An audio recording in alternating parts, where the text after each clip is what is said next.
नमस्कार साथियों, स्वागत है आपका हमारे YouTube चैनल स्टडी ग्राफी पर। साथियों, आज हम पढ़ रहे हैं हिंदी भाषा और शिक्षा शास्त्र का मॉडल पेपर।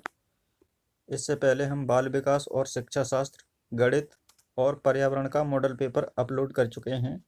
यदि आपने नहीं देखे हैं तो चैनल के प्लेलिस्ट में जाएं, वहां पर आपको सभी प्रकार के मॉडल पेपर उपलब्ध हैं, मिल जाएंगे। वहां से जाकर आप देख सकते हैं। शुरू करने से पहले साथियों, यदि आप हमारे चैनल को पहली बार देख रहे हैं तो वीडियो को लाइक करें और चैनल को सब्सक्राइब जरूर कर लें, जिससे आपको नए वीडियो अपलोड होने पर नोटिफिकेशन प्राप्त होता रहे। और अपने दोस्तों के साथ वीडियो को शेयर जरूर करें। तो चलिए शुरू करते हैं आज हिंदी भाषा और शिक्षा शास्त्र का मॉडल पेपर। शुरू करते हैं। निर्देश प्रश्न क्रमांक 91 से 99 तक नीचे दिए गए गद्यांश से पूछे गए प्रश्नों में सबसे उचित उत्तर विकल्प चुनिए। गद्यांश दिया गया है, स्थूल एवं बाह्य पदार्थ सूक्ष्म एवं मानसिक पदार्थों एवं भावों की अपेक्षा अधिक महत्व के विषय नहीं हैं। जो व्यक्ति रचनात्मक कार्य करने में समर्थ हैं, उसे भौतिक स्थूल लाभ अथवा प्रलोभन न हो तो लोभाते हैं और न ही प्रोत्साहित करते हैं। विश्व में विचारक 10 में से एक ही व्यक्ति होता है, उसमें भौतिक महत्वाकांक्षाएं अत्यल्प होती हैं। पूंजी का रचयिता कार्ल मार्क्स जीवन भर निर्धनता से जूझता रहा। राज्याधिकारी ने सुकरात को मरवा डाला, पर यह जीवन के अंतिम क्षणों में ही शांत था, क्योंकि वह अपने जीवन के लक्ष्य का भली भांति निर्वाह कर चुका था। यदि उसे पुरस्कृत किया जाता, प्रतिष्ठा के अंबारों से लाद दिया जाता, परंतु अपना काम न करने दिया जाता, तो निश्चय ही वह अनुभव करता कि उसे कठोर रूप से दंडित किया गया है। ऐसे अनेक अवसर आते हैं जब हम बाहरी सुख सुविधाएं आकर्षित करती हैं, वे अच्छे जीवन के लिए अनिवार्य करती हैं, वे अच्छे जीवन के लिए अनिवार्य लगने लगती हैं, किंतु महत्वपूर्ण यह है कि क्या अपने जीवन का उद्देश्य प्राप्त कर लिया है।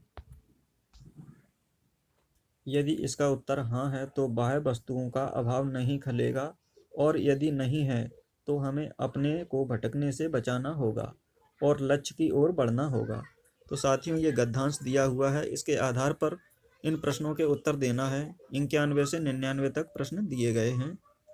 प्रश्न क्रमांक 91, मनुष्य को बाहरी सुख क्यों लुभाते हैं?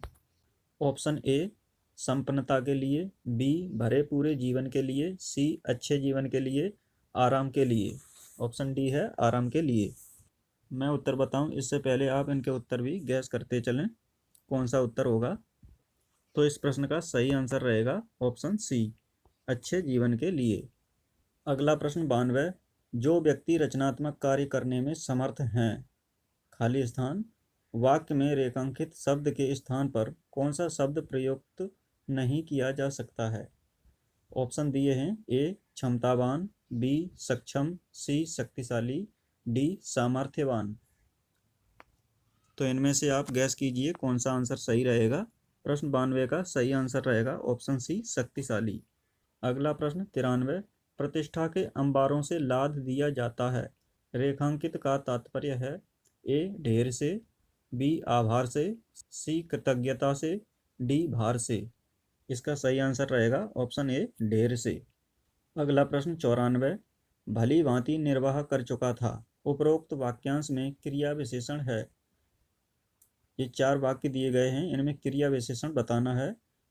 ए में दिया है भली भांति, बी है निर्वाह, सी कर चुका, डी भली। तो इसमें क्रिया विशेषण कौन सा वाक्य है ये बताना है। तो इस प्रश्न में पहला वाक्य ऑप्शन ए सही है, भली भांति यह क्रिया विशेषण है। अगला प्रश्न 95, महत्वाकांक्षा किन शब्दों से मिलकर बना है? ए महत्व प्लस आकांक्षा, बी महत्व प्लस आकांक्षा, सी महत्वा धन आकांक्षा, डी महत्व धन आकांक्षा। तो 95 का सही आंसर कौन सा रहेगा? इसका सही आंसर है ए, महत्व धन आकांक्षा। अगला प्रश्न 96, भौतिक लाभ किन्हें नहीं लुभाते? ऑप्शन दिए हैं, ए सामर्थ्यवान लोगों को, बी रचनात्मक कार्य करने वाले लोगों को, सी जीवन का लक्ष्य पूरा करने वालों को, डी धन संपन्न लोगों को। तो अभी हमने गद्यांश में पढ़ा था, कि जीवन का लक्ष्य पूरा करने वालों को भौतिक लाभ नहीं लुभाते हैं। इसका ऑप्शन सी आंसर सही है। अगला प्रश्न 97, पूंजी का रचयिता कार्ल मार्क्स कथन से संकेत मिलता है कि पूंजी का अर्थ है। इसमें जो पूंजी शब्द दिया है इसका अर्थ बताना है। ए एक विचार, बी एक ग्रंथ, सी विरासत, डी धन संपत्ति। तो कार्ल मार्क्स के पूंजी का यहाँ पर अर्थ दिया हुआ है एक ग्रंथ। इसका सही आंसर है ऑप्शन बी। अगला प्रश्न 98, विचारकों की यह विशेषता है कि उनमें ऑप्शन दिए हैं। ए भौतिक महत्वाकांक्षाएं कम होती हैं, बी पद प्रतिष्ठा प्राप्त करने की इच्छा होती है, सी रचनात्मक कार्य करने की क्षमता होती है, डी महत्वाकांक्षाएं नहीं होती। प्रश्न 98 का सही आंसर रहेगा ऑप्शन ए, भौतिक महत्वाकांक्षाएं कम होती हैं। अगला प्रश्न 99, सुकरात को अपना काम न करने देने की स्थिति कठोर दंड जैसी प्रतीत होती है, क्योंकि ऑप्शन ए वह जीवन के कार्य समाप्त कर चुका था, ऑप्शन बी वह स्थूल प्रलोभनों की अपेक्षा नहीं करता था, ऑप्शन सी उसे जीवन का उद्देश्य प्राप्त करने में रोक दिया जाता है, ऑप्शन डी वह अंतिम क्षणों में भी शांत था। तो प्रश्न 99 का सही आंसर है ऑप्शन सी, उसे जीवन का उद्देश्य प्राप्त करने में रोक दिया जाता था। अगले प्रश्न 100 से 105 तक दिए गए हैं। यह प्रश्न सभी काव्यांश के आधार पर हैं। ये काव्यांश दिया हुआ है यहाँ पर। ये लिखा है, रोना और मचल जाना भी क्या आनंद दिखाते थे, बड़े बड़े मोती से आंसू जयमाला पहनाते थे, मैं रोई माँ काम छोड़कर आई, मुझको उठा लिया, झाड़ पोंछकर चूम चूम गीलों को सुखा दिया, आजा बचपन एक बार फिर दे दे अपनी निर्मल शांति, व्याकुल व्यथा मिटाने वाली वह अपनी प्राकृत विश्रांति, वह भोली सी मधुर सरलता, वह प्यारा जीवन निष्पाप, क्या फिर आकर मिटा सकेगा तू मेरे मन का संताप, मैं बचपन को बुला रही थी, बोल उठी बिटिया मेरी, नंदन वनसी फूल यह छोटी सी कुटिया मेरी। तो साथियों, ये काव्यांश या पद्यांश दिया हुआ है। इस पद्यांश के आधार पर हमें प्रश्नों के उत्तर देना है। प्रश्न क्रमांक 100, बचपन शब्द है विशेषण, क्रिया विशेषण, सर्वनाम, संज्ञा। तो बताना है बचपन शब्द क्या है। बचपन एक संज्ञा शब्द है। अगला प्रश्न 101, नंदन वंशी फूल उठी यह छोटी सी कुटिया मेरी का भाव है। ऑप्शन दिए हैं। ए कुटिया सुंदर हो गई, बी कुटिया में आनंद उमड़ उठा, सी कुटिया में शांति छा गई, डी छोटी कुटिया बड़ी हो गई। तो इसका सही आंसर रहेगा ऑप्शन बी, कुटिया में आनंद उमड़ उठा। अगला प्रश्न 102, मिटा सकेगा तू मेरे मन का संताप, मिटा सकेगा तू मेरे मन का संताप, उक्त पंक्ति में तू किसे कहा गया है। ए बचपन को, बी कवि को, सी पाठक को, डी बच्चे को। तो इसका सही आंसर है ऑप्शन ए, बचपन को। बचपन को तू कहा गया है। अगला प्रश्न 103, कवयित्री अपने बचपन को क्यों बुलाना चाहती है। ए अपनी बिटिया की याद में, बी बचपन के आनंद की याद में, सी बचपन के खेलों की याद में, डी अपनी माँ की याद में। प्रश्न 103 का सही आंसर है ऑप्शन बी, बचपन के आनंद की याद में। अगला प्रश्न 104, बच्चे की आंखों से निकलते आंसुओं को देखकर क्या अनुभूति होती है। ए सुख की, बी विजय की, सी प्यार की, डी कष्ट की। बच्चों की आंखों से जो आंसू निकल रहे हैं उन्हें देखकर क्या अनुभूति होती है, ये बताना है यहाँ पर। सही आंसर रहेगा ऑप्शन सी, प्यार की। अगला प्रश्न 105, व्याकुल तथा मिटाने वाली में प्रयुक्त अलंकार है। यहाँ पर अलंकार बताना है। ऑप्शन दिए हैं। ए रूपक अलंकार, बी उपमा अलंकार, सी अनुप्रास अलंकार, डी यमक अलंकार। तो यहाँ पर अलंकार होगा ऑप्शन सी, अनुप्रास अलंकार। व्याकुल व्यथा मिटाने वाली में अनुप्रास अलंकार होगा। अगला प्रश्न 106, किसी भी भाषा का अधिकार प्राप्त करने के लिए सबसे महत्वपूर्ण है। ऑप्शन दिए हैं। ए शब्दों के अर्थ जानना, बी उस भाषा की वाक्य संरचना जानना। सी, उस भाषा का अधिकाधिक प्रयोग करना। डी, उस भाषा का व्याकरण जानना। तो प्रश्न 106 का सही आंसर है ऑप्शन सी, उस भाषा का अधिकाधिक प्रयोग करना। अगला प्रश्न 107, समावेशी कक्षा में बच्चों की आवश्यकताओं को पूरा करने में भाषा शिक्षक के रूप में आपकी मुख्य जिम्मेदारी नहीं है। ऑप्शन ए, बच्चों की भाषा संबंधी क्षमताओं की पहचान करना। बी, बच्चों को विभिन्न प्रकार की दृश्य श्रव्य सामग्री उपलब्ध कराना। सी, बच्चों का आकलन करते समय अति उदार बनना। डी, विभिन्न आवश्यकताओं वाले बच्चों के लिए उपलब्ध संसाधनों की खोज करना। तो प्रश्न 107 का सही आंसर है ऑप्शन सी, बच्चों का आकलन करते समय अति उदार बनना। अगला प्रश्न 108, पढ़ने की संस्कृति के विकास के क्रम में खाली स्थान पठन को प्रोत्साहित किए जाने की आवश्यकता है। ऑप्शन ए, वैयक्तिक। बी, सस्वर। सी, मौन। डी, सामूहिक। तो इसका सही आंसर है ऑप्शन ए, वैयक्तिक। वैयक्तिक पठन को प्रोत्साहित किए जाने की आवश्यकता है। अगला प्रश्न 109, भाषा की पाठ्य पुस्तक में सबसे महत्वपूर्ण पक्ष है। ए, आकर्षक चित्र। बी, पाठों का उद्देश्य चयन। सी, अभ्यासों की बहुलता। डी, कागज की गुणवत्ता। तो प्रश्न 109 का सही आंसर है ऑप्शन बी, पाठों का उद्देश्य चयन। उद्देश्य चयन होना जरूरी है भाषा की पाठ्य पुस्तक में। अगला प्रश्न पढ़ते हैं साथियों, 110, समग्र भाषा पद्धति पर आधारित कक्षा है। ऑप्शन ए, गतिविधियों के आयोजन पर बल देते हैं। बी, बच्चों के भाषाई विकास की स्पष्ट समझ पर बल देती है। सी, बाल साहित्य को पढ़कर सुनाने में बल देती है। डी, सभी भाषाओं को सीखने पर बल देती है। प्रश्न 110 का सही आंसर है ऑप्शन बी, बच्चों की भाषाई विकास की स्पष्ट समझ पर बल देती है।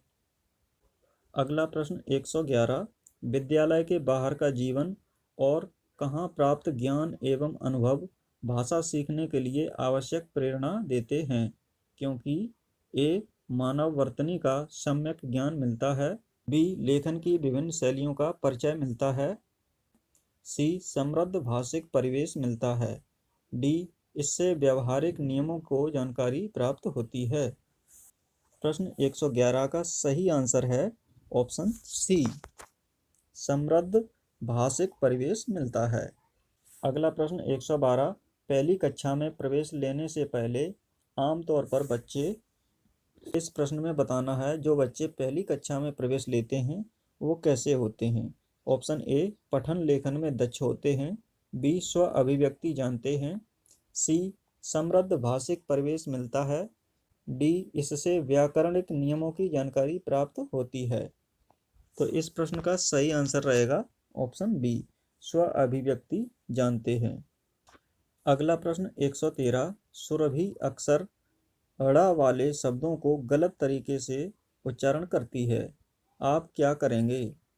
ऑप्शन ए, उसे ड़ा वाले शब्दों की सूची एवं लिखकर अभ्यास करने के लिए देंगे। ऑप्शन बी, उसे ड़ा वाले शब्दों की अपने पीछे पीछे दोहराने के लिए कहेंगे। ऑप्शन सी, उसे सहजता के साथ अपनी बात कहने के लिए प्रोत्साहित करेंगे। ऑप्शन डी, उसे ड़ वाले शब्दों की सूची पढ़ने एवं बोलकर अभ्यास करने के लिए कहेंगे। यदि आप एक शिक्षक हैं तो आप क्या करेंगे कि बच्चा ड़ वाले शब्दों को सही उच्चारण कर सके। तो इसका सही आंसर रहेगा ऑप्शन सी, उसे सहजता के साथ अपनी बात कहने के लिए प्रोत्साहित करेंगे। अगला प्रश्न 114, प्राथमिक स्तर पर पढ़ने की क्षमता का आकलन करने की दृष्टि से सबसे अधिक महत्वपूर्ण है। ऑप्शन ए, विराम चिन्हों। ऑप्शन बी, पढ़ने का प्रवाह। सी, अर्थ का निर्माण। डी, वर्णों की पहचान। प्रश्न 114 का सही आंसर कौन सा होगा साथियों। इसका सही आंसर है ऑप्शन बी, पढ़ने का प्रवाह। अगला प्रश्न 115, भाषा की कक्षा में कहानी सुनाने का मूल उद्देश्य है। जो भाषा की कक्षाएं होती हैं उसमें हम कहानी सुनाते हैं, उसका मूल उद्देश्य क्या है ये बताना है। ऑप्शन दिए हैं, ए, बच्चों की कल्पना शक्ति का विकास, बी बच्चों को सुनकर दोहराने की आदत में विकास, सी बच्चों को अनुशासन में रखना, डी बच्चों का मनोरंजन करना। प्रश्न 115 का सही आंसर है ऑप्शन ए, बच्चों की कल्पना शक्ति का विकास करना कहानी सुनाने का मूल उद्देश्य है। अगला प्रश्न 116, प्राथमिक कक्षाओं में बच्चे बहुत कुछ लेकर विद्यालय आते हैं, जैसे अपनी खाली स्थान, अपने अनुभव, दुनिया के देखने का अपना दृष्टिकोण आदि। ऑप्शन ए समस्याएं, बी भाषा, सी पाठ्यपुस्तकें, डी कहानियाँ। तो इसका सही आंसर है ऑप्शन बी भाषा। तो आप लोग इस मॉडल पेपर को शेयर जरूर करें, जिससे अन्य साथियों को भी आगामी परीक्षाओं में हेल्प मिल सके। तो पढ़ते हैं अगला प्रश्न 117, बच्चों की मौखिक अभिव्यक्ति के विकास का अर्थ यह नहीं है कि ऑप्शन ए वाद विवाद में बेझिझक होकर बोलना, ऑप्शन बी कहानी सुनकर शब्दाशः दोहराना, ऑप्शन सी अपनी कल्पनाओं की मौखिक अभिव्यक्ति, ऑप्शन डी बातचीत में सक्रिय भागीदारी का निर्वाह करना। प्रश्न 117 का सही आंसर रहेगा ऑप्शन बी कहानी सुनकर शब्दशः दोहराना। अगला प्रश्न पढ़ते हैं। अगला प्रश्न 118, भाषा की कक्षा में जरूरी है कि ऑप्शन ए भाषा शिक्षक भाषा का पूर्ण ज्ञाता हो, ऑप्शन बी भाषा शिक्षक बच्चों की उच्चारणगत शुद्धता पर विशेष ध्यान दे, ऑप्शन सी भाषा शिक्षक बच्चों की बर्तनी की बहुत कठोरता से ले, ऑप्शन डी भाषा शिक्षक बच्चों की भाषा प्रभावी हो। तो प्रश्न 118 का सही आंसर है ऑप्शन बी भाषा शिक्षक बच्चों की उच्चारणगत शुद्धता पर विशेष ध्यान दें। अगला प्रश्न 119, प्राथमिक स्तर पर बच्चों की भाषाई क्षमताओं का विकास करने का अर्थ है, ऑप्शन ए भाषिक संरचनाओं पर अधिकार, ऑप्शन बी भाषा प्रयोग की कुशलता पर अधिकार, ऑप्शन सी भाषा अनुकरण की कुशलता पर अधिकार, ऑप्शन डी भाषिक नियमों पर अधिकार। प्रश्न 119 का सही आंसर है ऑप्शन बी भाषा प्रयोग की कुशलता पर अधिकार। अगला प्रश्न 120, व्याकरण की आगमन विधि की विशेषता है, ऑप्शन ए पहले नियम बताना, ऑप्शन बी पहले नियम का विश्लेषण करना, ऑप्शन सी पहले मनोरंजक गतिविधियां कराना, ऑप्शन डी पहले उदाहरण प्रस्तुत करना। तो साथियों इस प्रश्न का उत्तर आप कमेंट बॉक्स में बताइएगा। तो यहाँ पर हमारे हिंदी भाषा एवं शिक्षा शास्त्र के 30 प्रश्न पूरे होते हैं। तो वीडियो आपको कैसा लगा है कमेंट करके बताएं। वीडियो को लाइक करें, शेयर करें, और अभी तक आपने चैनल को सब्सक्राइब नहीं किया है तो सब्सक्राइब कर लें, जिससे आपको नया वीडियो अपलोड होने पर नोटिफिकेशन प्राप्त होता रहे। तो मिलते हैं अगले वीडियो में, तब तक के लिए नमस्कार।